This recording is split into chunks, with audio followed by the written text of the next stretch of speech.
नमस्कार दोस्तों, अनवी टीचिंग में आपका स्वागत है। आर्ट टीजीटी पीजीटी में हम राजस्थानी कला पे चर्चा कर रहे थे, जिसमें हमने मेवाड़ कला के बारे में थोड़ा सा पढ़ा था। आइए आज मेवाड़ कला के विशेषताओं पर पढ़ते हैं। मेवाड़ शैली के चित्रों की क्या विशेषताएं थीं। सबसे पहली बात तो मेवाड़ के चित्रकारों को प्राकृतिक अलंकरण करना बहुत पसंद था। प्रकृति के चित्र बनाना, पर्वत, चट्टान इत्यादि को बनाना, आलेखन और अलंकरण में इन्हीं चीज़ों को महत्व दिया जाता था, जिस तरह से मुगल और फारसी शैली में अंकित है। ज़्यादातर लाल, हरा, पीला इन रंगों से पृथ्वी को, हरे रंग से कुंज, लताओं, पुष्पों को चित्रित किया जाता था। लाल पीले रंग से पुष्पों को चित्रित किया जाता था।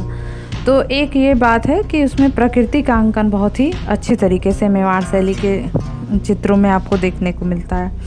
दूसरा है जो पुरुषों की आकृतियां हैं, जो मानव की आकृतियां हैं, वो लंबी, चेहरा गोल और अंडाकार बनाई गई हैं। चिबुक और गर्दन का भाग भारी और पुष्ट बनाया गया है। मुख पर बड़ी बड़ी मूछें हैं, विशाल नेत्र बनाए गए हैं और विभिन्न तरह के उनके वस्त्र हैं, जैसे पगड़ी है, कानों में मोती है, गले में मोतियों का हार है, दुपट्टा पैजामा पहने हुए हैं। ये सब पुरुषों की आकृतियां हैं। अब स्त्री आकृतियों की चर्चा करते हैं। तो स्त्री की आकृतियों की आँखें जो हैं मछली की तरह बनाई गई हैं। चिबुक और भारी चिबुक पुरुषों में भी बनाया गया है, स्त्रियों में भी। स्त्रियों के अधर यानी कि होंठ कुछ खुले हुए से हैं। मुंह में कमनीयता का प्रभाव लिए हुए है, जो भी मुख आकृतियाँ हैं। वस्त्र की बात करें तो लहंगा पहनाया गया है, पारदर्शी चुनरी लगाई गई है, कपोलों पर झूलते केश हैं और उनके जो क्या कहते हैं, नथ है नासिका के ऊपर, वो लंबी सी है। आभूषणों के रूप में यही सब है। और स्त्रियां कर्णफूल पहने हुए हैं, कंगन है, बाजूबंद है, पायल है, ये सब पहने हुए चित्रित की गई हैं।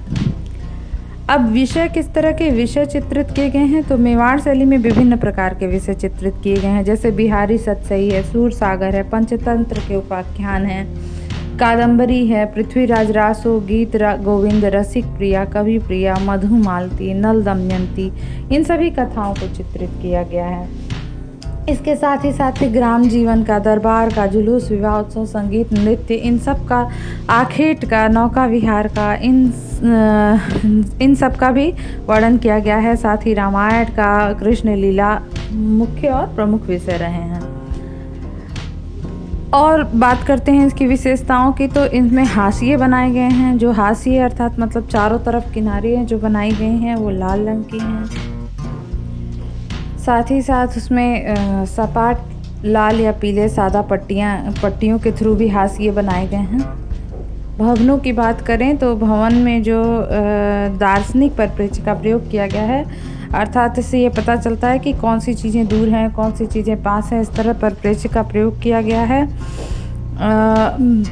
रात के दृश्यों का भी इस शैली में बहुत ही वर्णन किया गया है। रात के दृश्यों का गहरे नीले और धुएं के रंग से पृष्ठभूमि बनाई गई है। धुएं के रंग ग्रे कलर की तरह से बनाया गया है। कहीं कहीं रात्रि में तारों और चंद्रमा का भी अंकन किया गया है। पशु पक्षियों का अंकन है। पशु पक्षियों में घोड़ों का, हिरणों का, चकोर का, हंस का, मयूर का, इनका अंकन है। रंगों में देखा जाए तो इसमें अधिकांशतः चटकीले रंग प्रयोग किए गए हैं। लाल, पीले, नीले, हरा, जोगिया, श्वेत, काला रंग का प्रयोग किया है। स्वर्ण रंग को बादलों में बिजली की चमक दर्शाने में, पुरुषों के मुकुट में, स्त्रियों के आभूषण में स्वर्ण रंगों का प्रयोग किया गया है। भावभंगिमा की बात करें तो इसमें प्रेम, समर्पण, श्रद्धा, उत्सर्ग, श्रृंगार आदि के भावों को व्यक्त किया गया है। लालित्य, उत्तेजना, कमनीयता का भी समावेश किया गया है। तो दोस्तों, ये तो मेवाड़ शैली की विशेषता है। हमने पहले ही बताया था आपको कि मेवाड़ शैली के में कई उप शैलियाँ भी होती हैं। इनके बारे में विस्तार से चर्चा करेंगे। इसके बारे में हम अगर चर्चा करें तो उसमें देवगढ़ शैली, नाथद्वारा शैली, इन सब के बारे में हमें चर्चा करनी है। तो हम आगे अन्य वीडियो में चर्चा करेंगे। दोस्तों, अगर आपको हमारा वीडियो अच्छा लगता है तो प्लीज़ लाइक और कमेंट ज़रूर करिए। आपके लाइक, कमेंट और शेयर करने से हमारा उत्साह बढ़ेगा, क्योंकि वीडियो बनाने में बहुत समय लगता है। तो प्लीज़ दोस्तों, प्लीज़ लाइक करें।